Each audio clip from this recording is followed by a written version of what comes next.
Ito ang balita ngayon, trending ngayon sa mundo ng social media. Ang di umano'y balitang ito ang nakakagulat. Philippine Ports Authority tila binasag na ang katahimikan, ibinunyag at isiniwalat sa publiko ang halos kalahating milyong sako ng imported na bigas na umano'y ilang buwan nang nakatingga sa mga pantalan. Pero bago ang lahat, kung bago ka pa lamang sa aming channel, please huwag kalimutang mag-like, subscribe at i-click ang notification bell para mas maging updated ka palalo sa lahat pa ng bagong video na i-upload namin. At eto na nga mga kababayan, tila matapang na isiniwalat ng Philippine Ports Authority na may mga kalahating sako na imported na bigas ang ilang buwan nang nakatingga sa mga pantalan sa Maynila at sadyang hindi raw umano inilalabas ng mga importer kahit na clear naman ito at ng Bureau of Customs at Bureau of Internal Revenue. May hinala naman ang Philippine Ports Authority o PPA hinggil dito. Narito ang buong detalye.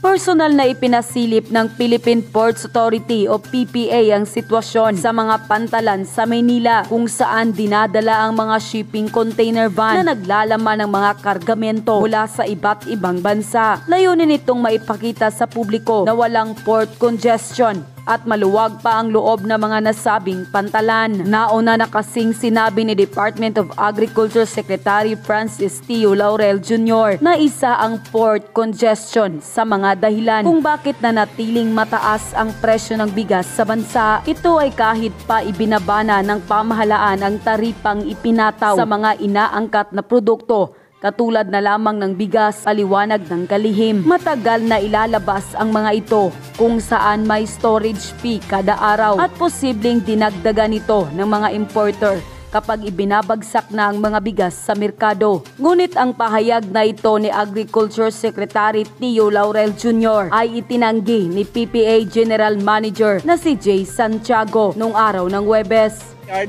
Ang utilization po natin ng mga yarda natin ngayon dito po sa Port of Manila, both po dito sa MI City at South Harbor, ay nasa 70% lamang po. Tumataas po ito sa kalagitnaan po ng Christmas season. Umaabot po tayo ng mga 91 dyan hanggang 92 hanggang Chinese New Year. But generally speaking po, naglalaro lamang po tayo sa 70 to as high as 72 and between 65 to 67 at its lowest. Iginiit pa ng PPA chief na hindi totoo na matagal nilang ipinapalabas ang mga kargamento na may lamang imported na bigas kapag nakarating na sa bansa. Halos kalahating milyong sako o katumbas sa higit na 23 milyong kilo ng imported na bigas ang laman ng mahigit 800 container ang nakatenga pa rin sa Manila International Container Terminal o MICT at South Harbor sa naturang lungsod. Karamihan sa mga shipping container na ito ay matagal nang nabigyan ng clearance mula sa Bureau of Customs at Bureau of Internal Revenue. Ang ibig sabihin ay maaari nang i-pull out ng mga consignee. Meron po dito kasi tinatawag tayong dwell time. Yung pong dwell time, yung pong tagal ng mga container na nandito po sa ating yarda. Meron po tayo dito mga containers na mahigit halos isang buwan na pong nakatenga dito na hindi nilalabas. Meron po isa dito 275 days na po. Ano pong ibig sabihin nito? Ibig sabihin po nito sa aming pag-aanalisa at sa aming pagtatanong-tanong, karamihan po dito sa mga consignees po na ito ay naghihintay lamang po na tumaas ang presyo ng bigas sa merkado bago po nila ilabas. May nakikitang motibo ang PPA at kanilang ibinunyag na kaya matagal na ilalabas ng mga importer ang kanilang mga produkto.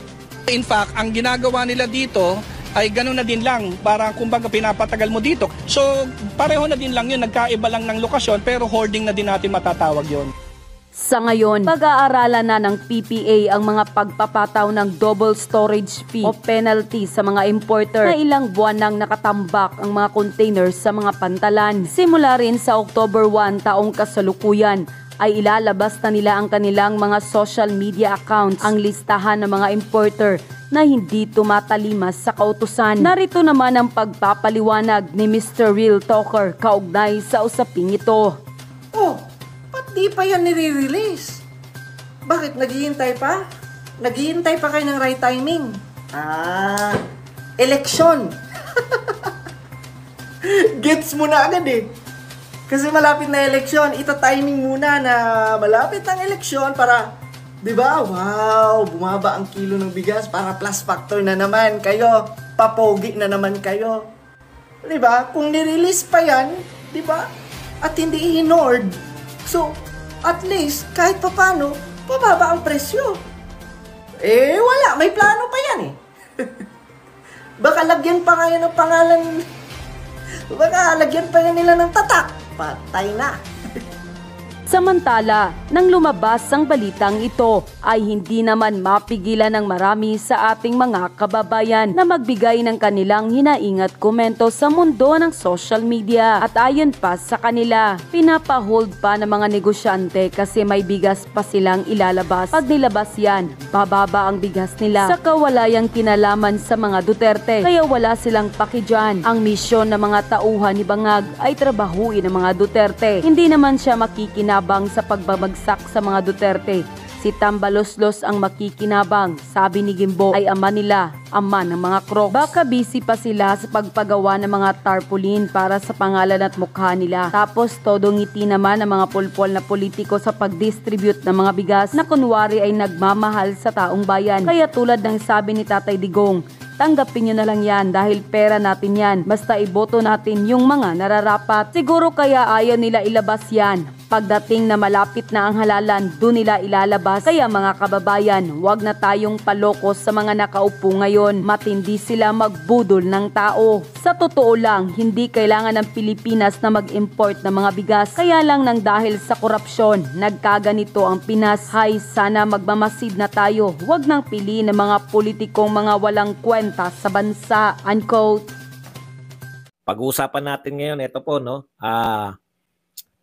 BP Sara nakipagkita kay Leni Robredo. Nako, bumaha po ang mga inseguridad nitong mga BBM supporters, biglang kinabahan eh. Alam po nila na ito po si Leni Robredo ang kanilang Alam nila na one-on-one between sa mga BBM forces versus Duterte forces, hindi mananalo yung BBM. Kaya inaalay nila tong mga dilawan, yung mga rebelde. Alay nila, 'di ba? Ayun yung sinasabi natin eh. Tapos bigla nilang makikita na mas matindi pa reaksyon nila kaysa sa yung pamamahiya ni BP Sara sa Pamamahiya ni BP Sara sa mga taga-Congress. Mas matindi pa yung reaksyon nila ng pagkikita ni Mantalang tayo wala lang sa atin, no? Sila, takot na takot yung mga BBM. Magbasa po tayo. Pag-usapan din po natin, mamaya po, sinagot na po agad to ng kampo ng Office of the Vice President. No? Yan ang maganda sa mga Duterte. Hindi po tayo maghihintay ng kasagutan. Pag binanatan nyo ngayon yung Duterte, may sagot na agad. Agad. Okay. Ito po, isa pa po, no? Napanood ko yung interview ni Marcoleta kay RDR. Maganda po itong kung hindi nyo pa napapanood, panoorin nyo pagkatapos nyo rito. Pero maganda nga sana kung napanood nyo na para masakto na itong paliwanag ko. Unahin na natin yung paliwanag na mas mauunawaan nyo kung ano yung mga sinasabi ni Marcoleta ron. Iba talaga yung utak ng mama, no? Believe din talaga ako Talagang kung tutusin pagkatapos ni Tatay Digong, dito na ako believe. Yung pala, natuklasan ko, no? Trial lawyer din pala to, si Marcoleta. Kaya alam niya po yung pasikot-sikot din ng batas. In-expose ko ni Marcoleta yung mga kamalian na ginagawa ngayon ng Senado at mga congressman na parang nagiging nakita natin yan kay Inday Bidak. Ayan. Parang nagiging anong tawag doon? Nagiging entertainment na lang. Pero maganda yung paliwanag ni Marcoleta mamaya po. Yan po mga pag-uusapan natin. Okay. Alam niyo po, pinagmamalaki po ng mga BBM supporter yan nakaalyado. Di ba? Mas si Leni, mas proud na proud pa sila pati sa Kongreso. Leni ng Leni. No? Si Leni, walang budget. Si Leni, walang confidential lang. Si Leni, mabaho. Si Lenny Utz. Okay. Ito po yung balita. Just in, former Vice President Leni Robredo, through her spokesperson Barry Gutierrez, confirms the meeting between her and Vice President Sara Duterte. While she was in Naga City for the Peña Francia Festival, VP Sara Duterte took the opportunity to visit me at my home. The conversation we had was personal and not political, Robredo said in a statement. Ang linaw personal and not political. Okay, pero ito po ang mga reaksyon ng mga insecure na mga kapanalig ni Bongbong Marcos. Saywar versus the Marcoses, Lenny won't be fooled into joining their war. BP Lenny, don't go near the... ito pala mga sari-sari pong Maka-Lenny tsaka mga Maka-Marcos. Yung mga Maka-Lenny, ayaw nila no? Sabi nila, huwag kang papagamit dyan sa bratanela na yan. BP, don't go near the brat, no VP Lenny. Takot sila kasi alam nila, mahina sila. Tayo po, kahit sino kausap ni BP Sara, alam natin na hindi kayang impluwensyahan. Si Lenny, takot na takot yung mga Maka-Lenny. Huwag ka lalapit dyan, baka ma-impluwensyahan. Bakit? Takot ba kayo na alam nyo na may kahinaan sa utak yung leader nyo? Getting into good terms with FB, former Vice President Leni Robredo won't help her. Whatever she does, she's still going to get impeached. Wala namang problema sa impeachment Gusto nga namin mag-impeachment na Tinatansya po ng leader nyo, baka hindi nyo alam, tinatansya ng leader nyo kung yung impeachment ba ay lalo silang mapapasama o etc. Okay. Desperado na. Ito yung paulit-ulit ko nakikita Desperado na. Went without announcing in advance. Brat move. Desperado na raw si BP Sara. Quick, Madam BP, please teach me how to become a great, transparent, efficient Vice President with no corruption issues and with ability to live life with humility. Desperate move. Let's wait and see. Nagbabasa lang tayo ng mga komento sa pagkikita. Our Mama Lenny knows what to do. Di yan siya magsasabi ng sheminit. Ganito ginawa ko sa 125. Why not treat your own taste buds with Potato Corner Harvest? Cook, pati pala commercial na pala yung binabasa ko. Baka magtatapat na kung paano nandaya. To show face, to show to the Marcos that Dutertes and Robredo are in good terms, it's publicity stunt para akalain ng tao na magkaalyado na sila. Makulay ang mundo ni Lenny, hanap kaibigan, OMG, sa bahay pa niya pinapasok. Patay na, inabot na yung SD cards. Nako, yung mga DDS shit trolls na windang, nag-iisip ng mga maimpapost sa SOCMED. Wala po kaming pakailan. Alam po namin, laro po yan ni BP. Mas natataranta kayo, no? Mas pabor po yan sa mga Duterte. Sige, tarantahin nyo buhay nyo. Okay. Alam po ninyo, yung desperado yung gustong palabasin nila, kaya nakipagkita, desperate na no? Si Lenny nga nagsabi na walang politika, personal lang. Pero sinagot na rin po yan. Sa dami po na nagsasabi na humihingi na ng tulong. Ito pa sinabi ng isa, na medyo sikat na When I find myself in times of trouble, Mama Lenny come to me. Kumanta pa. Desperado na. Sara Duterte reportedly meets with Leni Robredo. Kakampink. Osak lolo daw. Ha ha ha. Thank you very much muna kay Andrea Gueco. Parehong takot Takot yung mga Leninista. Alam nyo, magtapatan na po tayo, no? Yung grupo ni Lenny, wala na po kayong bilang. Kung ang akala nyo may bilang pa po kayo, wala na kayong bilang. No? Pasensya na. Yan ang katotohanan. Sa mga BBM naman, supporters, alam nyo, kitang-kita po yung pagka-insecurity nyo. Yung inseguridad nyo. Gustong-gusto nyo ipakita na kakampi nyo yung mga dilawan, di ba? Gusto rin naman ng mga dilawan na magkakampi kayo. Magsama-sama po kayo. Wala pong problema sa mga Duterte yan. Hindi po kayo, pare-pareho po kayong walang bilang. Alam nyo, eto lang naaawa po ako. Ngayon lang po ako nakakita ng mga politiko na pag nagpunta, ang tataas si Martin at saka si BBM, Yung pati yung uutusan mo yung crowd na pumalakpak, nariyan lang sa likod mo yung gusto mong palakpakan. Okay lang sana kung yung ang pakiusap mo before di ba? Yung wala pa yung si BBM at saka si Romualdez. Makikiusap ko, sana naman po pag dumating ang ating presidente, practice po natin. Palakpakan po tayo. No? Kaya yung mga Duterte, nakita nyo naman kung paano dumugin. Yun po yung tapat na paglilingkod.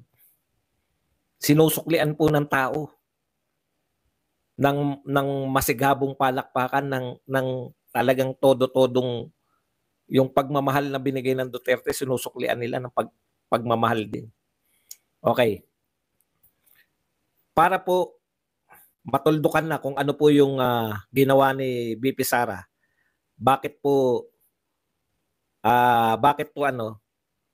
nakipagkita? Ito po, may statement na agad. Maikli lang naman to. Statement on the Vice President's Bicol trip. Vice President Sara Z. Duterte is excited to experience her first ever Piña Francia Fiesta. Sikat po itong Piña Francia, di ba? She was invited by a Bicolano friend to attend the centennial anniversary mass of the canonical coronation of Our Lady of Piña Francia on September 20. The same friend also arranged a casual meeting with former Vice President Leni Robredo. During her stay in Naga, Vice President Duterte visited several prominent Bicol personalities and heard mass with ordinary Bicolanos. She neither looked desperate nor distressed. Thank you. Sinagot na po ng OBP kagad. Hindi po siya desperado. Siya po ay talagang imbitado. Inimbitahan po siya ng kaibigan niyang Bicolano at excited po siya. First time niyang masasaksihan yung Piña Francia Fiesta. Dahil po, ang nag-arrange po nito, hindi po si BP Sara. Yung kaibigan niya na nag-imbita sa kanya doon, siya po yung prominent Bicolano malamang yun. Hindi na pahindian ni Leni Robredo. Di ba? Ganun po talaga. Pag bumibisita kayo sa lugar, meron pong mga prominent na tao doon, pinupuntahan nyo lahat. Bisita po si Sara Duterte doon. Natural po, isa po sa pinaka-prominent na tao doon sa Naga ay ang dating presidente, Vice President Leni Robredo. Kaya normal lang po yung pagkikita nila. Hindi po ibig sabihin, no? Hindi po ibig sabihin na nanghihingi ng tulong si Sara Duterte. Yan po ang pakikipagkapwa-tao. Ganun po talaga. Ganun po yun, parang pumunta ka sa isang bahay, 'di ba? Magmamano ka sa pinakamatanda doon. Parang lahat ng mga tao ron sa Bicol, nakakilala na nag-imbita sa kanya, pinupuntahan din nila. At saka tandaan po ninyo, malapit na yung 2020. Leader po yan si BP Sara. Siyempre, kakampanya niya rin po yung no? Wala pong ibang ibig sabihin. No? Wala pong ibang ibig sabihin yan. Hindi po kinakailangan, kumbaga, hindi po kailangan na yung kung magtatapatan po tayo, wala po kayong si Leni Robredo, walang maiko-contribute personally. Pero yung mga taga Bicol, makakapag-contribute ng boto yung mga taga Bicol, di ba? Ganun talaga mga politiko. Sabi nga sa inyo, matagal na sa politika yan sila BP Sara. Kaya alam na alam po nila kung paano makipag-alyansa. Pero never kay Leni. Mga Bicolano. Meron po siyang makikipag-alyansa po siya sa mga leaders dyan sa Bicol. Ganun talaga mga leader. Okay? Okay. Sige. May nalalaman ka pang pupusit-pusit. Wala kaming panahon para kalingain kayo.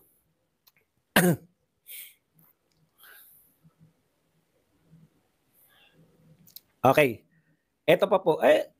Sabi naman sa inyo, pag naging presidente si BP Sara, lahat po ng congressman na yan, babaliktad na naman sa kanya. Ibig nyo sabihin, hindi niya tatanggapin yan? Tatanggapin niya po yan. Ganun talaga. Okay, punta na po tayo rito. Marami kanina nagsasabi, meron naman nagtatanong kanina, habang nanonood ako nung PDP laban. Hindi naman ako nagtagal, yung pasilip-silip lang ko. May mga question dun sa mga comment. Bakit wala diyan si Attorney Vic Rodriguez? Bakit wala diyan si Trixie, Attorney Trixie, mga tanong na gano'n, no? Bakit wala si Chavit Singson? PDP laban lang po 'yun, no? Partido po 'yun, ay PDP lang po, hindi pala PDP laban, PDP na lang po. PDP lang po 'yun, no? Pag tumakbo si Vic Rodriguez, magiging guest candidate po sila kasi hindi naman sila PDP. Yung PDP po, partido 'yun. Si Chavit Singson, may partido din 'yan. Pag tumakbo sila under ng ni Duterte, magiging ang tawag po sa kanila guest candidate. Magiging guest candidate po sila. Hindi, ang ibig ko sabihin, wala doon yung, di ba yung mga malalaking mukha doon? Yun yung tinatanong nila eh, bakit wala doon? Parang yun yung mga kandidato eh, no? Parang pinapakita na baka yun yung, ano na. Ang point po doon, ang akala nila, hindi pwedeng maging kandidato. Pwede po silang, okay po, ay itatama na po natin. Hindi po yan yung ibig ko sabihin. Yung ibig ko po sabihin, bakit wala po si Vic Rodriguez. Naroon pala, hindi ko naman nakita. Yung sa likod po, di ba may mga malalaking mukha doon. Sila Baste, si Tatay Digong, si ano. Ang tinatanong nila, bakit wala doon? No, bakit wala doon yung sa likod? Sila Vic Rodriguez, si Rama naroon din, di ba? Ayan po kasi, ang sinasagot ko po, PDP party po yun. Alam ko si Vic Rodriguez, iba partido niyan. Pag tumakbo po sila at inadapt sila, guest candidate po sila ni Tatay Digong. Malinaw po yun. Hindi necessarily naaanib sila sa PDP. Pwede silang partido pa rin nila pero tatakbo sila under ni kay Tatay Digong. Halimbawa si Marcoleta, tatakbo, di ba? Wala rin siya ron kasi hindi naman siya PDP. Ano ba si Marcoleta? Ano yung ano ni Marcoleta? Yung party niya? May sarili siyang party. Pwede siyang patakbuhin. Pag pinasok siya ron, guest candidate or ina-adapt siya. Pwede silang i-adapt. Pwede rin hindi. Pero susuporta ni Tatay Digong. Ganun po yun eh. Sa GIP. Hindi po siya PDP kaya wala siya ron. Pero pwede siyang i-adapt na candidate. Okay na po? Malinaw? Ayun. So yun yung ibig natin sabihin. Kaya wag po kayong mapanghinaan kung hindi nyo po nakita yung mukha na doon sa malalaki. Hindi nyo makita yung mukha doon ng mga gusto nyo tumakbo. Tapos yung mga ayaw nyo na. Kasi marami na po sinuportahan si Pangulong Duterte na hindi naman niya kapartido. Hindi lang po PDP ang sinusuportahan niya. Malinaw po yan. Okay, punta na po tayo rito. Kay Marcoleta. Alam nyo, ang ganda ng paliwanag ni Marcoleta. Hindi lang, iba talaga yung ano yun, no? Iba talaga sa mga paliwanag pa lang, alam mo na kagad na may gagawin. Pag nanalong senador eh.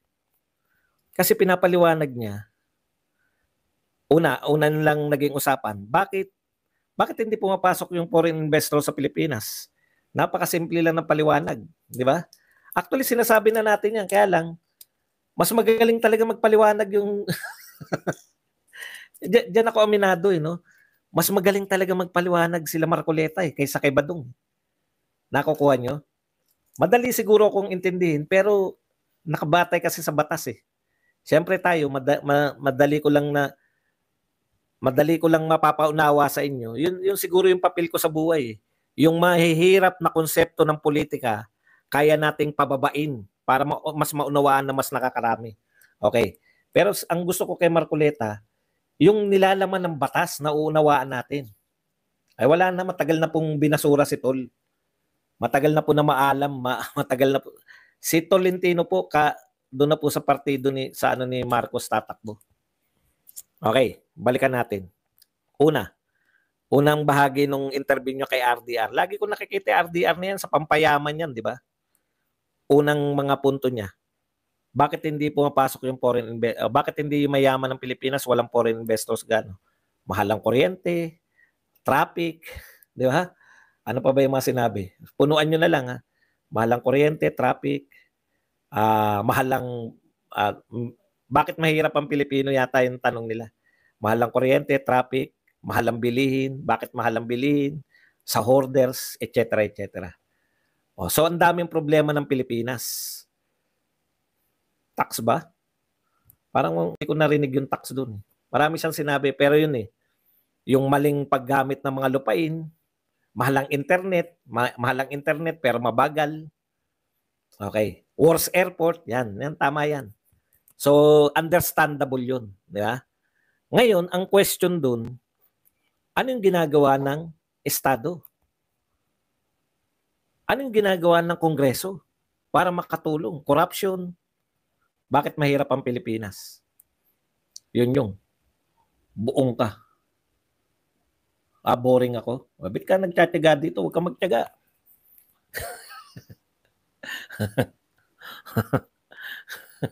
Okay.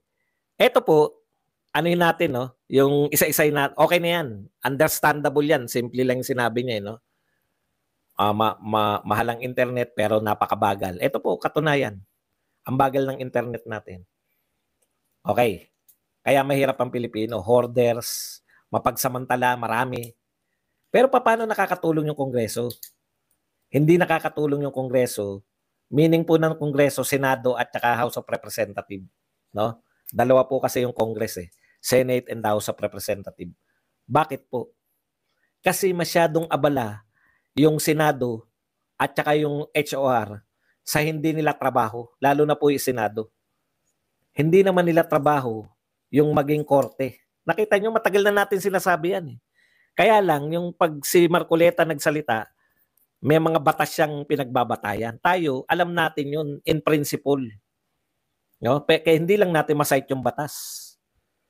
Ngayon, ang dapat palang trabaho nila mga senador, kayo yung oversight committee na lagi natin naririnig, yun po yung ibig sabihin ng oversight committee. No? Paano yung mga batas, paano nyo marireview itong ginagawa ng gobyerno, makakatulong yung mga batas ninyo para mapaunlad ng Pilipinas. Yun po pala ang pangunahin dapat pinagkakaabalahan ng mga senador at mga congressman. Halimbawa, internet, paano mapapababa sa pamamagitan ng pagbabatas yung internet? Ibig sabihin, itong lahat ng ginagawa nila, na-entertain lang tayo. Entertainment lang. Binigyan niya ng halimbawa si Alice Go. Hindi niyo natrabaho yan si Alice Go. Kung may kasalanan daw si Alice Go, okay, makulong. Pero hindi trabaho ng Senado yan. Dapat, yung investigation in aid of legislation, bakit mo iimbestigahan si Alice Go? Ano yung gagawin mong batas? Kaya mo iniimbestigahan si Alice Go. Hindi mo iimbestigahan si Alice Go para maghanap ka ng mga ebidensya laban kay Alice Go. Ang nangyayari po ngayon, parang nagiging korte yung Senado, pati yung House of Representatives. Gusto nilang magdeklara yata na guilty si Alice Go. Hindi po nila trabaho yun. Ang trabaho nila, come up ng mga dalawa po ang pangunahing trabaho nila. Mag-come up kayo ng batas dyan sa iniimbestigahan nyo. Ikalawa, pag may nakikita kayong problema, bakit may problema? Binadgetan nyo yung binadgetan nyo yung baha. May problema ang baha, binadgetan nyo yung baha. Alamin nyo, kung bakit may budget na nga, flood control na nga, hindi pa rin effective. Yun po pala yung oversight function. Nagbigay na kami ng budget, bakit may baha pa rin? Yan po yung pagkaabalahan nyo. At makikita po nila kasi, kaya hindi to ginagawa ng mga congressman at senador, lalabas na kasalanan nila. Bahagi sila ng problema. Hindi sila solusyon. Ang ganda po talaga Kaya kung may problema sa Pilipinas, yun dapat yung inuunan yun dapat yung laman ng mga pinag-uusapan sa... At yun na nga mga kababayan, ano na ang masasabi mo? Kung mayroon kayong hinaing at komento patungkol sa balitang ito, please comment down below. Pag-uusapan natin yan sa comment section. At kung nagustuhan nyo ang video, ay huwag kalimutang mag-like at i-share na din. para mas marami pang makaalam at umabot ito sa marami sa ating mga kababayan. Maraming salamat po.